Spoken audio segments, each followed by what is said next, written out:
السماوات والارض، آسمانوں اور زمین کی سلطنت اسی کی ہے، اسی کا اختیار ہے، ساری کائنات کی بادشاہت اس کے پاس ہے، جو ملک ہے، مالک ہے، ملک السماوات والارض جس کے ہاتھ میں ہے۔ صرف اس ایک جملے کو اگر سمجھ لیں لوگ، دنیا کا کوئی آدمی شرک نہیں کرے گا اگر یہ سمجھ لے۔ جتنے مشرکین ہیں، قبر پرست، بت پرست، حجر پرست، بزرگوں کو پکارنے والے، یا شیخ عبد القادر جیلانی المدد، یا رسول اللہ المدد، اس طرح کے جملے جتنے کہنے والے ہیں، وہ ان جملوں کو، قرآن کو سمجھا ہی نہیں ہے، سمجھنا چاہتے ہی نہیں ہیں۔ سمجھ لیں گے توبہ کر لیں گے۔ سارے آسمان و زمین کی بادشاہت اللہ کے ہاتھ میں، کیا مطلب ہے؟ اللہ کا حکم چلتا ہے، کسی اور کا نہیں چل سکتا۔ اگر اللہ تعالیٰ نے کسی پیڑ کے پتے کو کہہ دیا ٹوٹنے کے لیے، تو دنیا کے سارے اولیاء اس پتے کو روک نہیں سکتے ایک لمحہ۔ اللہ تعالیٰ نے کسی کی موت کا فرمان مقرر کر دیا، وقت مقرر کر دیا، آپ کا بچہ، آپ کے والد، ہم اور آپ، کوئی بھی ہو، ایک لمحہ کوئی آگے پیچھے نہیں کر سکتا۔ جب کائنات کی ملکیت اس کی ہے، میں اکثر دروس میں، خطبوں میں کہتا ہوں، کلاس میں بھی کہتا ہوں کہ ایک چیز میری ہے، یہ موبائل میرا ہے۔ آپ کسی دوسرے سے جا کے بولو گے کہ ابو رضوان کے جیب میں جو موبائل ہے آپ مجھے دے دیجئے؟ میری ٹوپی کو آپ کسی دوسرے سے مانگیں گے؟ وہ ظاہر سی بات ہے، وہ بھی کہے گا کہ ارے میرا ہے ہی نہیں، تو تم کیسے بیوقوف آدمیوں کو مجھ سے مانگ رہے ہو؟ جب وہ ان کا ہے تو میں کیسے دے سکتا ہوں؟ سمپل بات ہے نا۔ ایسی بات کہ ایک جاہل اور ایک بچہ بھی یہ بات سمجھتا ہے، لیکن مشرکین کو سمجھ میں نہیں آتی۔ کتنے بیوقوف ہوتے ہیں، دنیا کا سب سے بڑا بیوقوف مشرک آدمی ہو، کتنے بھی اونچے مقام پر ہو، ڈگری ہولڈر ہو، منصب اور عہدے پہ بیٹھا ہو، شرک کرتا ہے تو سب سے بڑی بیوقوفی کرتا ہے۔ کیسے؟ پوری کائنات اللہ کی ہے۔ یہی نہیں، قرآن میں جگہ جگہ کہا گیا کہ گٹھلی کے، کھجور کی گٹھلی کا چھلکے کے بھی مالک نہیں ہے یہ اللہ کے علاوہ۔ اللہ کے علاوہ کوئی جن کو تم پوچھتے ہو، وہ کھجور کی گٹھلی کے چھلکے کے بھی مالک نہیں ہے، اختیار نہیں رکھتے۔ کتنی واضح بات ہے، یہ ایسی بات ہے کوئی سمجھ میں نہ آئے؟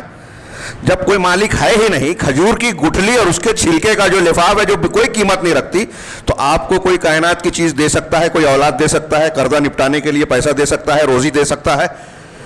دنیا کی کوئی چیز، زمین، جائیداد، کوئی بھی چیز، رزق کوئی دے سکتا ہے کیا؟ مالک اللہ ہے، دیں گے دوسرے؟ لہو ملک السماوات، آسمانوں اور زمین کی سلطنت اسی کی ہے، بادشاہت اسی کی ہے، اسی کا حکم چلتا ہے۔ سوچئے، لہذا مانگنا اس سے ہی چاہیے۔ وہ چھینے تو کوئی دے نہیں سکتا، وہ دے دے تو کوئی چھین نہیں سکتا۔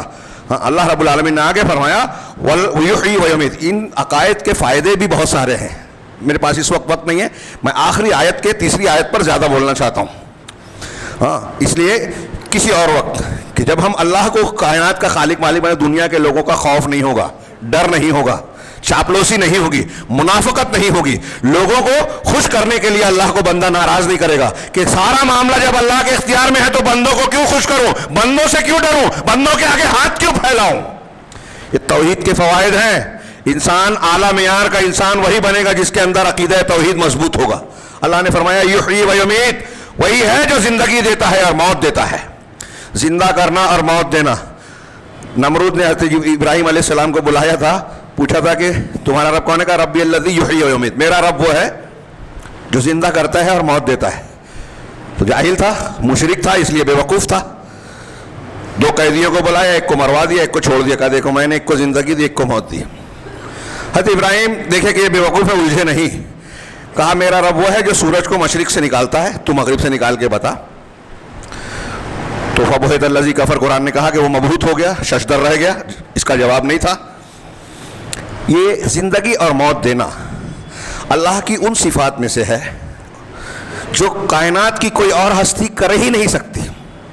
بغیر مادے کے، میٹیریل اور میٹر کے، دنیا کی کوئی چیز، ایک بڑھئی ہے نا مستری، وہ ایک ٹیبل، ایک چھوٹی سی چیز بغیر اللہ کے بنائے ہوئی لکڑی جو درختوں سے حاصل ہوتی ہے اور دیے ہوئے اسباب اور سامان کے بغیر نہیں بنا سکتا۔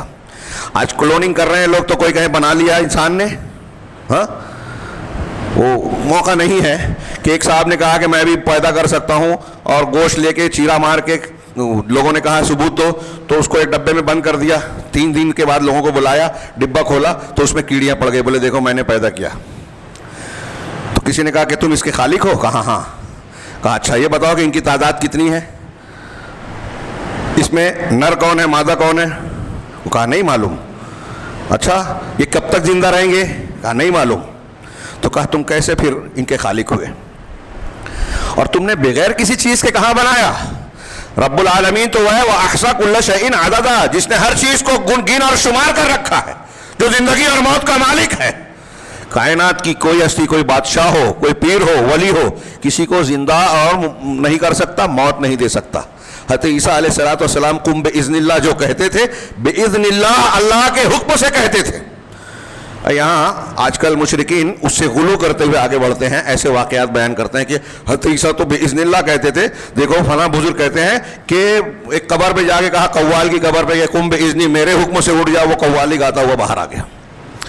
انا للہ و انا الیہ راجعون. اور ایسے اور بھی جھوٹے واقعات، بکواس ہیں، جھوٹ ہیں. اللہ رب العالمین کے علاوہ کوئی شخص اگر کوئی ایسا کر رہا ہے، یہ کہہ رہا ہے، یہ واقعہ مان رہا ہے، تو شرک اکبر کر رہا ہے. شرک اکبر، جس پہ مر گیا تو کبھی جہنم سے نہیں نکلے گا، یاد رہے. تو اللہ تبارک و تعالیٰ کی یہ خصوصیت ہے، زندگی اور موت وہ دیتا ہے. لہٰذا اسی پر بھروسہ کرنا چاہیے، اسی سے مانگنا چاہیے. وَهُوَ عَلَىٰ كُلِّ شَيْءٍ قَدِيرٌ. یہی نہیں، زندگی اور موت ہی نہیں، ہر چیز پر وہ پوری قدرت رکھتا ہے. کوئی چیز اس کے دائرہ قدرت سے، احاطہ قدرت سے باہر نہیں ہے. یعنی عاجزی معمولی سی بھی